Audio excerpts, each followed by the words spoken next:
Agama Islam. Oke, selanjutnya materi yang ketiga akan disampaikan oleh Ning Sheila Hasina dengan tema yaitu menjawab tantangan isu-isu mesogenik santri, ketimpangan relasi laki-laki dan perempuan di lingkungan pondok pesantren ditinjau dari perspektif pengasuh pondok pesantren ya.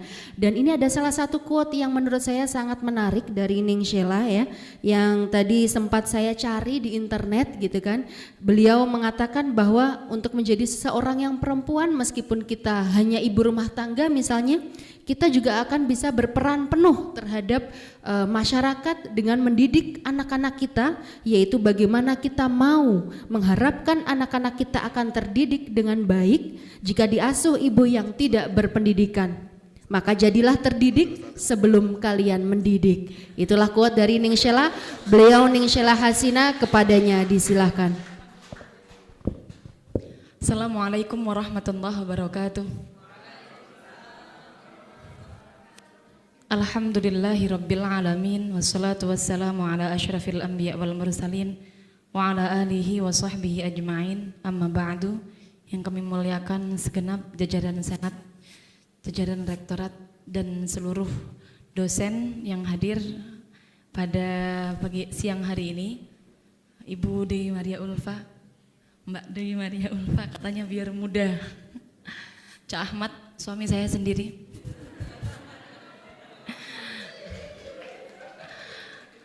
Mbak Arna, Mbak Arina, oke, siap. Dan seluruh teman-teman yang hadir pada siang hari ini, alhamdulillah. Beberapa kesempatan, ini saya bagian terakhir, jadi saya akan menyimpulkan sisa-sisa yang belum diterangkan oleh Cak Ahmad dan Ibu Dewi Maria Ulfa. Saya beberapa kali menyampaikan demikian di kesempatan saya mengisi, bahwa sebenarnya perempuan mengapa ada gerakan feminisme, karena perempuan itu bukan minta kesetaraan secara mutlak, bukan, tapi hanya ingin dihormati, itu saja sebenarnya.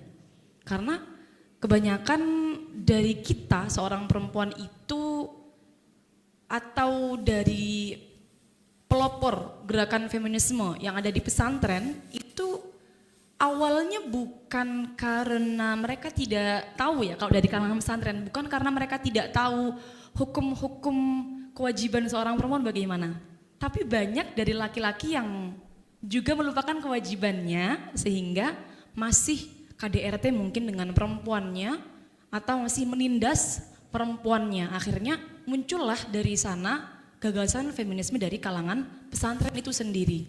Sebenarnya kita paham, bukan menuntut untuk disamakan secara mutlak, karena sudah nas tadi. Cak Ahmad menyampaikan walaisa dzakaru kal untha. Sudah nas. Maka gerakan feminisme ini sebenarnya yang paling baik disampaikan bukan kepada perempuan, tapi disampaikan kepada para laki-laki. Saya lihat kalau membahas tentang gender, permasalahannya, kekurangannya adalah yang mengikuti paling banyak masih dari perempuan, yang laki-laki masih sedikit. Dan yang seperti Ami Hussein Muhammad, seorang laki-laki yang sangat menjunjung tinggi harkat martabat perempuan. Kalau ada perempuan yang dijadikan bahan cemoohan seperti kayak mohon maaf nih, kalau saya sendiri sudah biasa sebenarnya, tapi kalau buat Ami Hussein ini termasuk yang penindasan verbal, kayak contoh istri 4, istri 2, terus seperti itu, kemudian dijadikan bahan lelucon. Ami Hussein tuh sangat marah, ini tidak setuju, ini penindasan ini pelecehan verbal demikian. Nah, ini penting untuk dimiliki jiwa-jiwa seperti ini oleh seorang laki-laki seperti itu. Nah, oleh ini mohon maaf.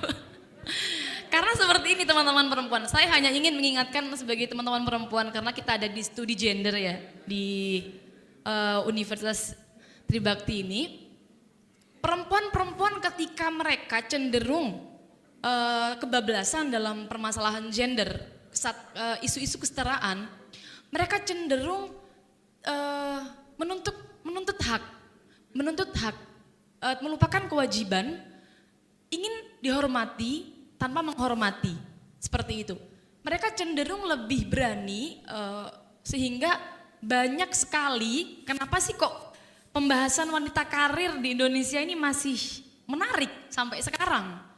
Karena ternyata banyak ibu-ibu wanita karir yang belum bisa membagi porsinya dalam kehidupannya, seperti itu. Dan ini kan PR besar bagi kita perempuan, bagaimana kita bisa balance antara tugas kita di rumah selesai dan kita bisa karir keluar. Saya mau bahas sedikit nih, sebenarnya kalau kita lihat dari hukum fikih dulu lah. Tadi kan sudah bahas dari hukum-hukum secara kesetaraan gender, saya lebih tertarik membahas dari sisi fikihnya.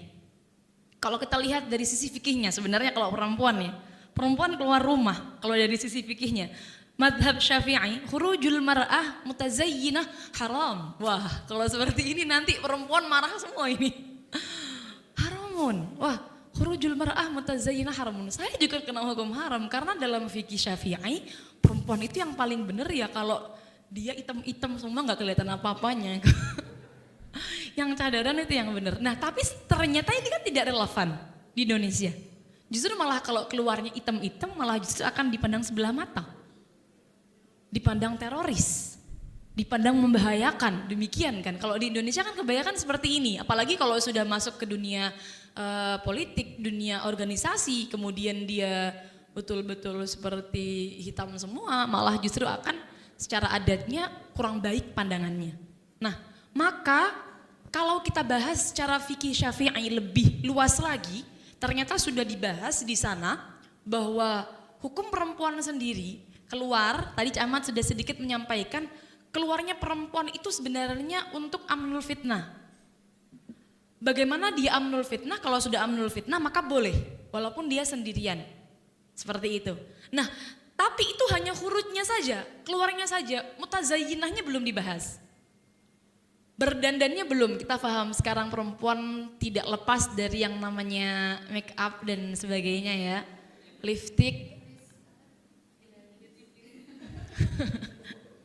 sebut sponsor Miss Beauty, oh seperti itu. Dan sebagainya. Ini kan tidak lepas dari ini. Maka bagaimana? Apakah kita juga haram terus setiap hari?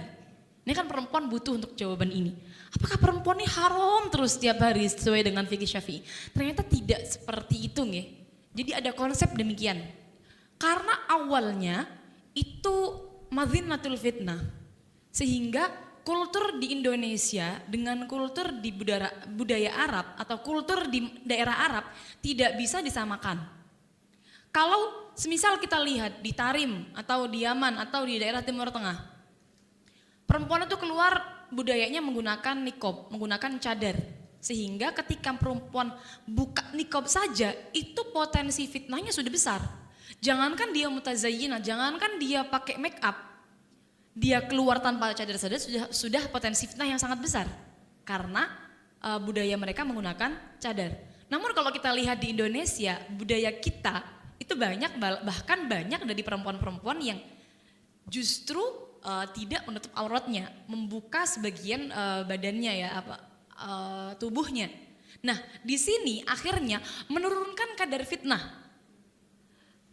Laki-laki melihat lebih banyak perempuan yang menarik, yang membuka sebagian auratnya, sehingga untuk perempuan yang sudah tertutup auratnya keluar tanpa menggunakan cadar, di sini sudah dikatakan amnul fitnah. Begitu pula dengan ketika dia mutazayyinah menggunakan make up, selama dia meyakini bahwa ini tidak ada unsur fitnahnya. Contoh, semisal dia tidak berjalan di depan orang-orang fasik. Contoh, semisal mungkin masuk ke area, mohon maaf, diskotik yang memang tempat orang nyari mangsa seperti itu. Nah, di sini kalau semisal mutazayyinah mungkin baru bisa haram sesuai dengan tempatnya. Tapi kalau tidak di tempat orang-orang yang fasik, tidak di tempat orang-orang yang demikian, maka khurujul mar'ah mutazayyinah masih bisa tidak sampai taraf haram, hanya mungkin sampai taraf makruh saja. Jadi kita tidak sampai berdosa begitu ya. Kalau kita dari sisi fikihnya kan demikian, sangat berat. Dan sebenarnya teman-teman, kalau saya ingin menyampaikan demikian, kadang sebagai seorang perempuan kita harus paham bahwa kita melakukan syariat, melakukan ajaran Islam itu jangan hanya mementingkan ego saja. Kadang banyak sekali, mohon maaf nih, saya hanya sedikit cerita saja. Saya punya saudara, sepupu saya sendiri. Beliau panutan saya lah dalam saya katakan beliau ini panutan saya dalam perempuan itu betul-betul hebat, betul-betul bisa melakukan syariat tanpa mempertimbangkan perasaannya sendiri. Dia istri pertama, mohon maaf, suaminya pertama kali jadi suami istri nih, mantan anyar itu sudah memiliki wacana untuk mathna. Itu 1 bulan pernikahan. Corongnya masih dalam taraf bulan madu. Yang biasanya kalau mantan anyar itu kan inginnya bahagia, senang-senang. Itu enggak. Dia sudah punya calon yang nomor 2. Dan diutarakan kepada istrinya. Kemudian setelah itu ketika hamil muda, istrinya dibawa untuk menyaksikan akad nikah suaminya di depannya.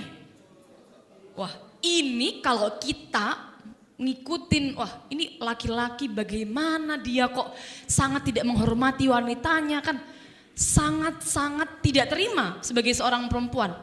Kalau saya langsung minta, sudah nggak usah lanjut saja, tapi dia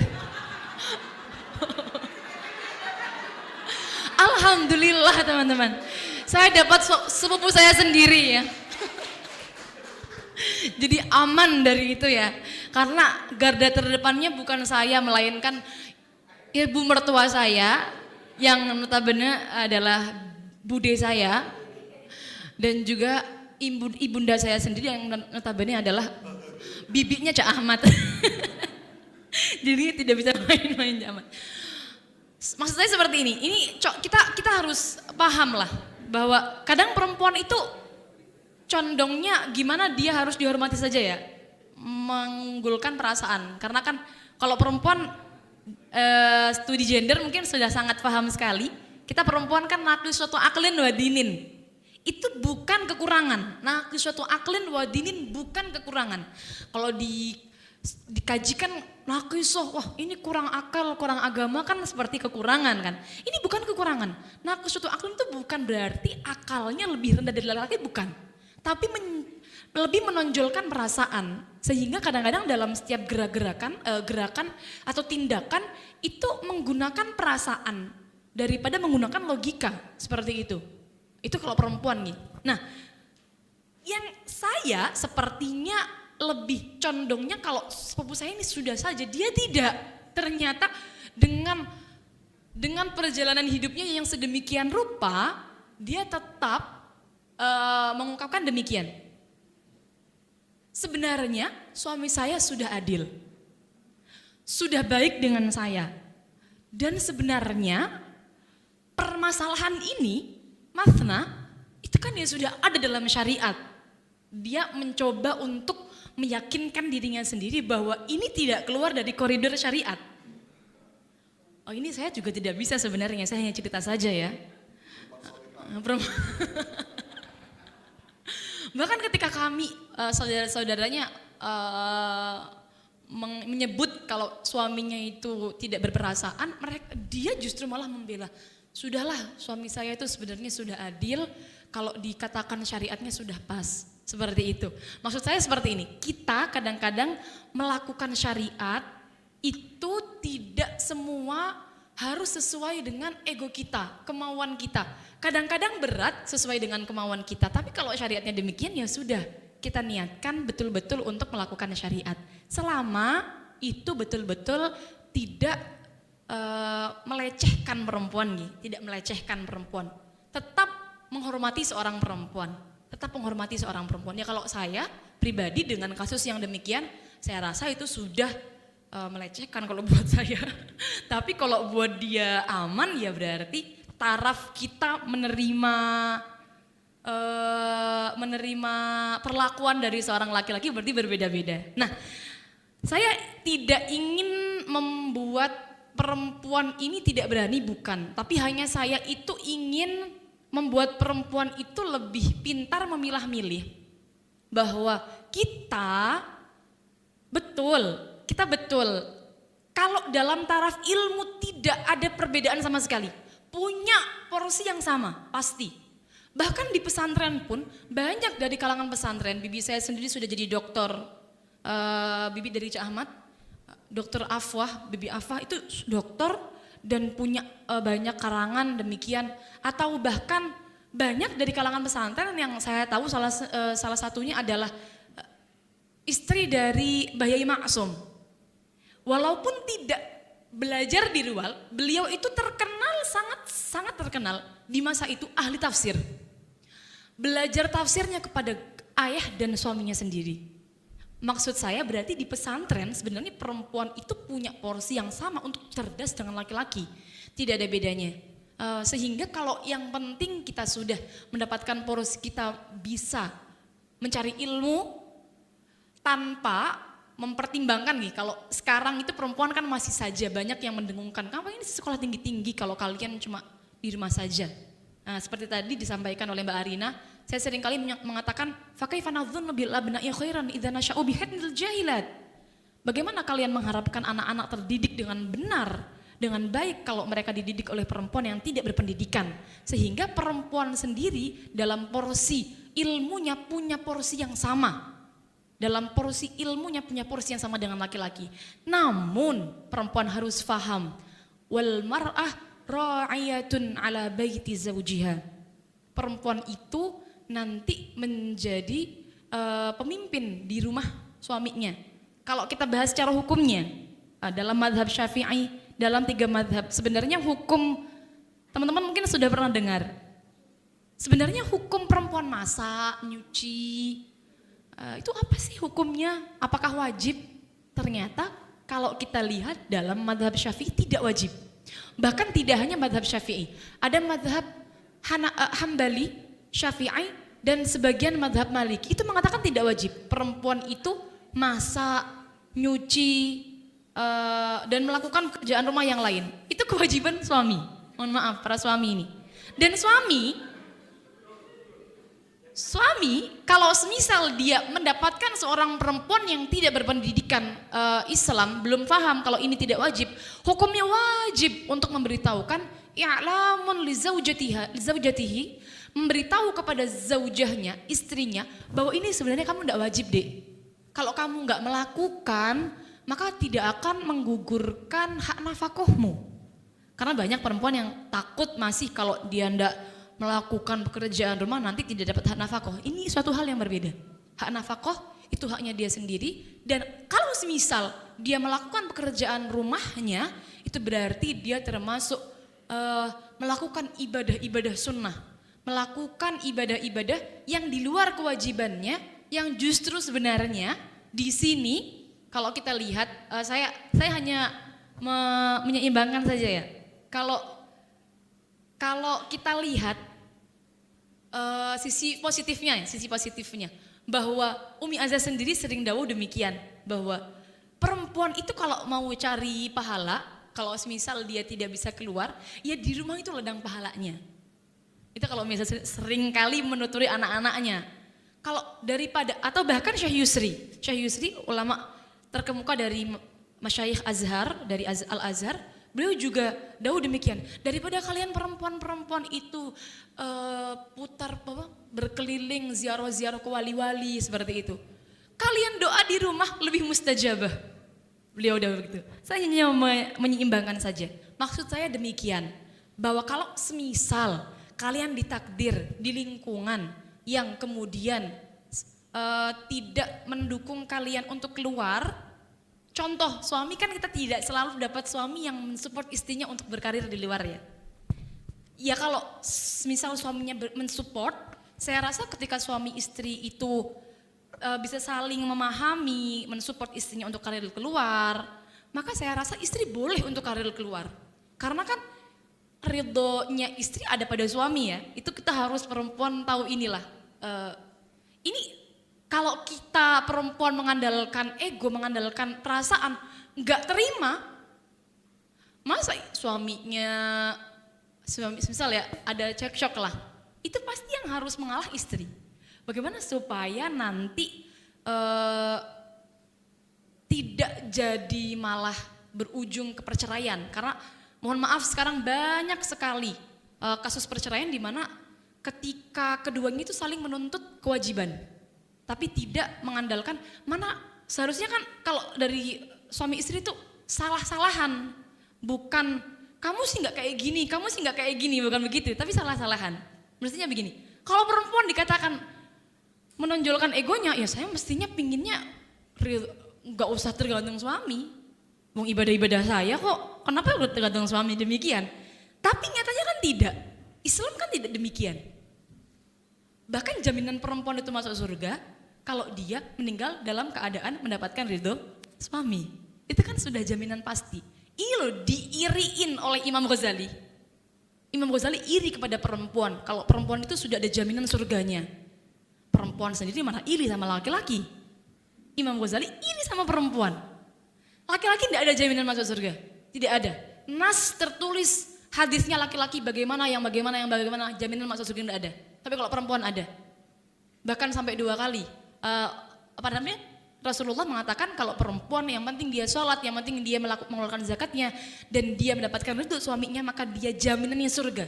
Makanya di sini perempuan sebenarnya untuk menekan dan mempertimbangkan lingkungannya. Misal suaminya tidak mendukung dia berkarir keluar, maka kalian di rumah itu sudah termasuk wirid kalian.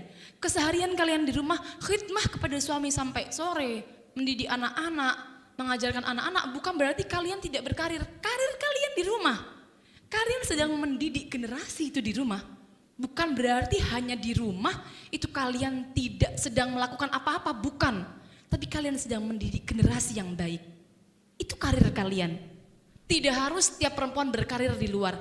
Tapi kalau kalian punya kesempatan berkarir di luar, gunakanlah kesempatan itu dengan baik. Jangan sampai sia-siakan, jangan sampai disalahgunakan. Karena banyak perempuan yang berkarir, menonjolkan karirnya di luar, tapi mengalahkan keluarganya sehingga berujung kepada perceraian. Nah, naudzubillah sama naudzubillah min dzalik. Jadi dari sini mungkin yang saya sampaikan, mohon maaf apa dari awal sampai akhir dari apa yang saya sampaikan banyak salahnya. Saya akhiri, wassalamualaikum warahmatullahi wabarakatuh. Waalaikumsalam warahmatullahi wabarakatuh. Langsung menambahkan sedikit menarik tadi beban ganda untuk seorang perempuan. Saya ingin menambahkan sedikit. Maka sebenarnya kita perempuannya loh yang harus cerdas dalam hal ini. Perempuan ketika kalian berkarir di luar, kalian boleh menonjol di luar. Tapi ketika kalian bersama dengan suami kalian, kalian tetap harus berada di bawahnya. Jangan sampai terlihat ingin lebih menonjol dari suami. Karena kenapa?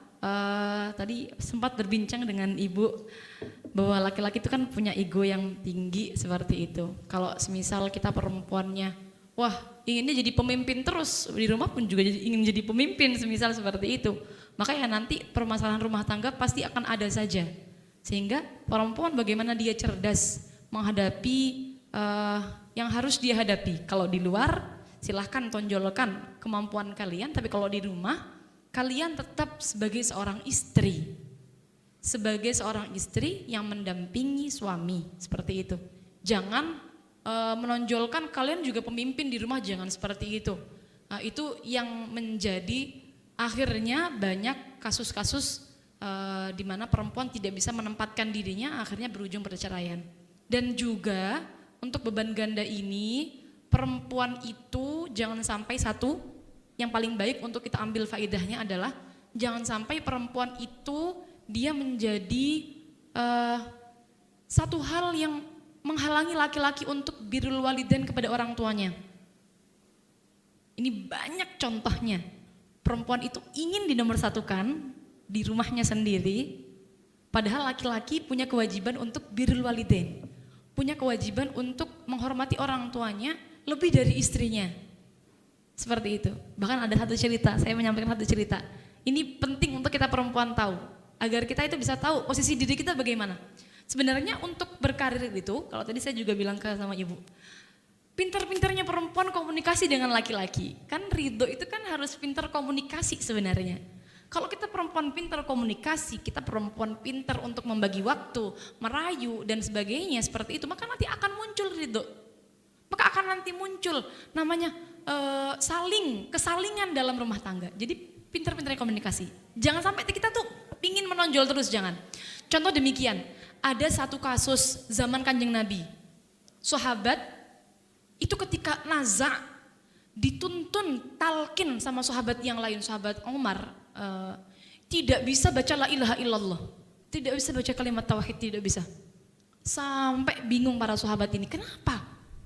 Tanya ke istrinya, Bu, kenapa suami sampean kok tidak bisa baca la ilaha illallah ketika naza? Suami saya selalu jamaah di Masjid Nabawi. Dawuh istrinya, kata istrinya, suami saya itu selalu puasa setiap hari. Sebegitu ya, ibadahnya. Lalu akhirnya matur sahabat ini kepada Kanjeng Nabi karena tidak bisa, para sahabat yang menuntun talqin tadi matur kepada Kanjeng Nabi karena sahabat ini tadi tidak bisa baca la ilaha illallah. Ketika matur sama Kanjeng Nabi ditanya, apakah dia punya ibu? Oh iya, masih punya Kanjeng Nabi. Ya sudah, sowan sana. Suruh sowan ke ibunya, dawuh ibunya, Bu, ini anak panjenengan tidak bisa ditalkin la ilaha illallah ketika nazak, tidak bisa keluar rohnya. Dawuh ibunya, biarkan. Salah sendiri, dia selama hidupnya selalu mementingkan istrinya daripada saya. Oh, ternyata sekarang ibu mohon maaf, banyak sekali laki-laki itu seperti ini, takut kepada istrinya, lebih takut kepada istrinya daripada takut kepada ibunya. Ibunya semisal, mohon maaf saya hanya menyeimbangkan antara isu-isu kesetaraan saja. Bahwa ini di masa Kanjeng Nabi pun sudah ada loh, seperti itu loh, seperti ini. Ini ibunya bilang demikian, karena semasa mungkin hidupnya ibunya itu semisal minta uang tidak diberi. Tapi kalau istrinya yang minta langsung jor-joran. Atau bahkan kemarin Habib Segaf Baharun juga berdawuh demikian. Ada suaminya didatangi oleh ibunya minta uang sekedar hanya 50.000 oleh ibunya. Tidak diberi karena dia takut, ntar saya izin dulu sama istri saya, Bu, seperti itu. Tapi ketika istrinya datang, Pak tolong beliin susu anak sama Pampers 250.000, langsung manut nih istrinya. Ya suaminya. Ini suami-suami yang takut kepada istri ini, maksud saya adalah bagaimana kita seorang istri jangan sampai jadi orang yang seperti ini. Seperti itu. Nah, ibu ini bilang demikian, biarkan dia tidak bisa nazak, salah sendiri sama saya semasa hidupnya, dia selalu mementingkan istrinya daripada saya. Akhirnya Kanjeng Nabi dawuh, bagaimana? Ya sudah, sahabat, kalau ibunya tidak mau ridho, bakar saja anaknya. Bakar saja anaknya. Di depan ibunya Nabi Muhammad dawuh demikian. Bakar saja anaknya. Percuma ibunya enggak ridho, nanti kalau dia tidak dibakar di dunia, dia dibakar di akhirat dengan api neraka. Akhirnya namanya ibu, bagaimanapun anak tetaplah anak, mau tidak mau akhirnya ibunya, jangan Kanjeng Nabi, jangan dibakar anak saya. Ya sudah, saya ridho. Setelah ibunya dawuh ridho, saat itulah para sahabat nalkin lagi la ilaha illallah, bisa mau kalimat tauhid, kemudian nazak dan kemudian selesai keluar rahnya. Maksud saya ini pelajaran penting bagi kita sebagai seorang istri. Saya banyak sekali mendapatkan curhatan, istri-istri ini curhat, suaminya lebih mementingkan ibunya. Lebih mementingkan ibunya. Istri-istrinya yang curhat, suaminya lebih mementingkan ibunya. Saya jawab, loh seharusnya demikian memang. Kita sebagai seorang istri harus pengertian. Kalau suami masih punya ibu, memang prioritas adalah ibunya. Kita yang nomor 2. Yang penting suami sudah melakukan kewajiban-kewajibannya kepada kita. Jangan sampai kita menjadi penghalang antara suami dengan ibunya. Itu yang penting. Itu termasuk adalah beban ganda. Yang kedua tentang sunat perempuan. Sunat perempuan sudah sering kali menjadi perbincangan di antara para kaum perempuan ini. Kalau prakteknya yang paling benar sebenarnya sunat sendiri itu kan hukumnya wajib kalau mazhab Syafi'i. Cuma prakteknya hanya membersihkan di sekitar, mohon maaf, klistoris seorang perempuan, tidak sampai memotong. Nah, kenapa kok muncul banyak hukum-hukum haram? Itu karena dia dibabat habis. Kalau di Mesir sana, oknum itu membabat habis, dipotong habis seperti itu. Nah, ini yang akhirnya nanti merugikan perempuan. sehingga di sini membahayakan. Akhirnya muncullah banyak fatwa haram tentang sunat pada perempuan. Kalau dilakukan secara benar sebenarnya tidak masalah sunat perempuan ini, dan bahkan kita kalau punya tenaga medis yang betul-betul bisa melakukan yang benar, tentunya lebih baik untuk disunat karena memang ajarannya demikian. Tapi kalau memang tidak ada, ya lebih baik kita mengikuti yang tidak mewajibkan saja. Ya cukup itu.